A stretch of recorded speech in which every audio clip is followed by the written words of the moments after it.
Bueno, vamos a cambiar de tema, vamos a ir en Onda Verde ahora, vamos a hablar de un gran tema pendiente en Argentina y en el mundo, que es el acceso al agua. Y justamente para poner esto en agenda, se lanzó la semana pasada la Fundación Aguas, que justamente busca trabajar por el derecho al agua, desarrollando proyectos de acceso al agua de calidad. Hoy, 3 de cada 10 personas en el planeta no tienen acceso a agua gestionada de forma segura. Hay más de 360.000 chicos y chicas de menos de 5 años que mueren por causa de diarrea cada año en el mundo, justamente por no tener acceso a agua segura. La verdad que la problemática es enorme y hay mucho para trabajar. Justamente para esto se lanzó la Fundación Agua y ya tenemos en línea a Juan Lapetini, director ejecutivo de la Fundación, para profundizar en el tema. Hola Juan, ¿cómo estás? Hola, ¿qué tal? ¿Cómo estás? Bien, muchas gracias por acompañarnos hoy. Al contrario, gracias a ustedes por darnos este tiempito para alertar sobre esta problemática y contarles de qué se trata Fundación Aguas.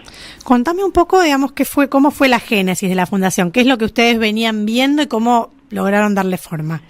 Mira, Fundación Aguas es la hermana menor de Fundación Huerta Niño, que es una ONG que nació hace 20 años y que crea huertas en escuelas rurales, ¿no? A partir de ahí te imaginas que uno de los principales problemas que empezamos a ver fue el acceso al agua de las comunidades, y en un momento hace 5 años aproximadamente decidimos que los proyectos tenían que por un lado abrirse, pero por otro lado para complementarse mejor, ¿no? A partir de eso, ya te digo, hace unos 5 años empezamos a atender problemáticas de agua específicas, en donde, bueno, por un lado veíamos las escuelas, sobre todo rurales, que tenían problemas de microbiológicos inicialmente, pero de arsénico, de flúor, de sarro, de un montón de componentes que son muy dañinos para la salud. Y a partir de ahí también empezamos a investigar las comunidades, ¿no? Las comunidades linderas a las escuelas. Pero claro, el agua es tan universal que nos llevó a encontrarnos con problemas de agua en el corazón de las ciudades, ¿no? Entonces, bueno, decidimos que teníamos que especializarnos concretamente en aguas. A partir de ahí es que, bueno, Huerta Niño es nuestra hermana mayor, y Fundación Aguas se lanzó, si bien venimos trabajando, ya te insisto, hace 5 años. Formalmente estamos constituidos desde hace unos meses y claramente ya tenemos muchos trabajos realizados, sobre todo en la zona de Chaco, Santiago del Estero, Santa Fe, Formosa, que son en muchos casos, y analizando los mapas del agua que nosotros con los que trabajamos, las zonas más afectadas para el acceso de agua, sobre todo potable, ¿no?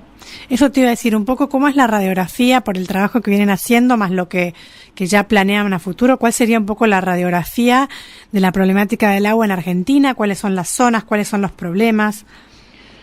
Mira, los problemas sobre todo están en el noroeste argentino,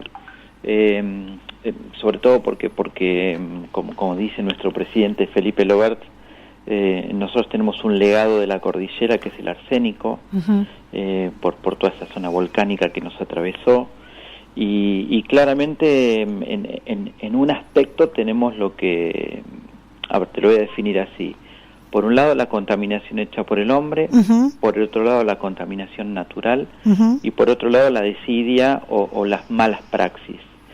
En lo que es la contaminación por el hombre, obviamente, o las mineras o la producción agrícola, en este momento se está produciendo, dejando, bueno, malas señales al agua, como es los agroquímicos que tienen mucha presencia, sobre todo en el noroeste o en las zonas agrarias, la contaminación de arsénico por el trabajo en las mineras. Por otro lado tenemos la natural, que es la que yo mencionaba recién, que es el sarro, el arsénico, el flúor, que son componentes naturales que hay que intentar mitigar para que no afecten a la salud de las personas que lo consumen. Y finalmente las malas praxis o las malas prácticas que tienen que ver con, para que te des una idea, en las comunidades rurales en muchos casos tienen o tanques de agua o usan bidones para transportar su agua. si el bidón no está limpio, si el tanque no tiene una tapa, si se cayó un animal al pozo de agua y no lo pudieron sacar por el peso que tiene. Bueno, son todos elementos que de alguna manera atentan contra la calidad del agua, y en todos esos, problemas concretos que atraviesan todo nuestro país. Por eso nosotros somos una organización que trabaja a nivel nacional. Prestamos atención a las zonas en donde los mapas nos dicen hay más arsénico, hay más contaminación por agroquímicos. Cuando hablamos de esta contaminación, hablamos del agua, ¿de dónde, digamos? Del agua, no del agua que sale de la canilla, digamos, del agua de un pozo, ¿de qué agua? Mira, la contaminación está presente en todas, pero imagínate que en la zona rural el concepto canilla no existe. No existe. ¿No? Es decir, por eso yo te hablaba de los bidones, y en muchos casos, de hecho nosotros estamos por lanzar una campaña de vía pública en donde hacemos esta comparación entre la ausencia de canillas y los recipientes en donde se guarda el agua en la zona rural. Uh-huh. Ahora, en las ciudades, en muchos casos, la gente que vive en la ciudad siente a veces mucho gusto a lavandina en el agua. Sí, por eso te preguntaba. Sí. Bueno, ahí también hay un problema, ¿no? A veces por eso son los parámetros, ¿no? Las mediciones, ¿no? Tal cual, hasta dónde es aceptable o no. Uh-huh. Y por eso el foco nuestro está puesto en los lugares en donde la calidad del agua sale de la norma, aceptada. Porque por un lado está el acceso, pero también está la calidad, o sea, son como dos grandes desafíos, ¿no? Mira, nosotros lo planteamos un poco así, pero la verdad es que el primer gran desafío que creemos que falta es el de la educación. Uh-huh. Por esto que te hablaba de las malas prácticas y demás, no hay una conciencia de la problemática del agua en nuestro país, o es muy limitada. Entonces, nosotros partimos de la educación para entender qué es el agua, qué es tomar buena agua, ¿no? Qué es tomar agua potable o agua segura o agua de buen uso, uh-huh. Y a partir de ahí cómo cuidarla. Es decir, no solo cuidar que una canilla no gotee, sino cuidar que su calidad sea genuina. Entonces, vos podés tener agua por servicio de red, pero resulta que si no lavas tu tanque en donde se guarda el agua, vas a tener un problema o de diarrea o de cualquier tipo de enfermedad vinculada a la falta de higiene. Entonces, el primer eje tiene que ver con educar, ¿no? Lógicamente después nosotros lo que hacemos es investigar la calidad del agua, porque en muchas comunidades el problema que nosotros detectamos concreto es que la gente no sabe qué problema tiene, pero tienen enfermedades, tienen los chiquitos con diarrea, se les caen los dientes, tienen problemas de piel, y entonces intentamos saber cuál es el problema real del agua para no repartir indiscriminadamente filtros. Uh-huh. Que no está mal, porque obviamente solucionan una problemática, pero quizás no están solucionando todo el problema de esa comunidad. Entonces, a partir de ahí, concretamente, lo que hacemos es o dar acceso a un agua que pueda ser consumida, con una perforación, con un aljibe, con captación de lluvia, o mejoramos esa calidad del agua con un filtro. Uh-huh. Entonces, está en línea con esto que bien mencionabas vos. Y hoy, digamos, hicieron toda esta tarea de diagnóstico, y en los proyectos, ya algunos contaste en donde estaban ya trabajando, también de la mano de Fundación Huerta Niño. ¿Cuáles son como los grandes proyectos que se vienen? Mira, uno de los grandes proyectos que nosotros estamos encarando en este momento tiene que ver con tomar dos zonas, una muy cercana a Pampa del Infierno en Chaco y otra muy cercana a Pacará en Santiago del Estero, que es el departamento de Banda, y que tiene que ver con poder continuar con nuestra tesis de investigación de la calidad del agua para empezar de alguna manera a impactar con proyectos de gran escala, ¿no? Por un lado, lo que son la construcción de cisternas, pero por otro lado, lo que es la provisión de filtros que respondan a las problemáticas que vayamos detectando. Y acá una pregunta casi obligada, ¿no? En todo esto es, ¿dónde está el Estado? ¿No? Estamos hablando de comunidades que tienen agua contaminada, 1 de cada 10 con arsénico, 1.200.000 personas que no tienen baño, letrina ni pozo, 7 millones de personas que no cuentan con servicio de agua potable. ¿Cómo interactúan ustedes también están haciendo un trabajo que en realidad forma parte de las obligaciones del Estado, ¿no?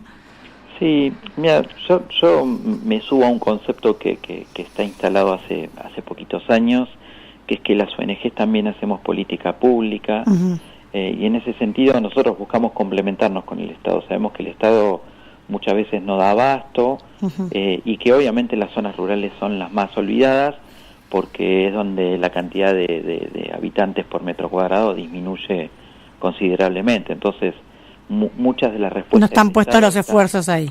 Tal cual, pero digo, no nos ponemos en la crítica, sino que buscamos justamente articular. Entonces decimos, bueno, a veces presentamos propuestas o al Ministerio de Desarrollo Social o al Ministerio de Educación, en donde tratamos de vincularnos y apoyarnos en las estructuras del Estado, para justamente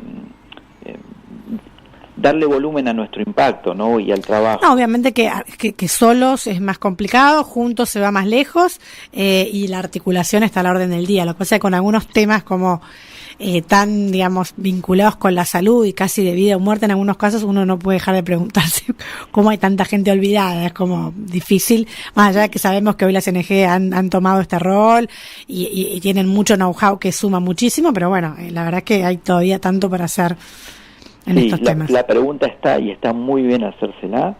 Lo que creo es que las ONGs debemos seguir avanzando igual, porque mira, nosotros trabajamos con varios técnicos del INTA, que justamente es un programa del gobierno, y ellos la verdad que nos dan mucho soporte local en algunas comunidades, porque bueno, al ser una organización a nivel nacional, lo que no tenemos es capacidad de tener un día a día tan cercano. No estamos todos los días en el proyecto, sino que lo que ejercemos es una mirada de primeramente supervisión y contacto y después seguimiento. Entonces, claro, los programas del Estado en sitio son muy importantes. El tema es, lo que nosotros buscamos es, a partir de esta articulación, potenciarlos a ellos, y obviamente potenciarnos mutuamente, porque es como bien dijiste vos, es juntos, ¿no? Pero bueno, sí, el Estado en algunas cuestiones tiene deudas pendientes. Yo lo que creo es que una mirada inteligente del Estado sería darle más apoyo todavía al mundo social, al mundo de las organizaciones sociales, que tienen mucho impacto, ¿no? Sí, tienen llegada, están en territorio y tienen mucho know-how. La verdad que eso vale muchísimo. Bueno, Juan, te agradezco muchísimo, nos tenemos que despedir, pero la verdad que lo felicito por este nuevo emprendimiento, y la verdad que hay mucho trabajo para hacer, así que está bueno que estén ahí en territorio y trabajando articuladamente. No, yo te agradezco mucho por este espacio, por permitirnos contarte de qué se trata. Invito a todos los que estén interesados a que ingresen a nuestra web, que es fundacionaguas.org, a todas las personas que quieran colaborar, porque tenemos donaciones individuales y empresas que quieran sumarse. Buenísimo. Y bueno, ahí estamos. Bueno, Juan, un placer y mucha suerte entonces en el camino por recorrer. Brindemos con agua, gracias. Dale, chao, Juan. Chao. Juan Lapetini, director ejecutivo de Fundación Aguas. No se vayan.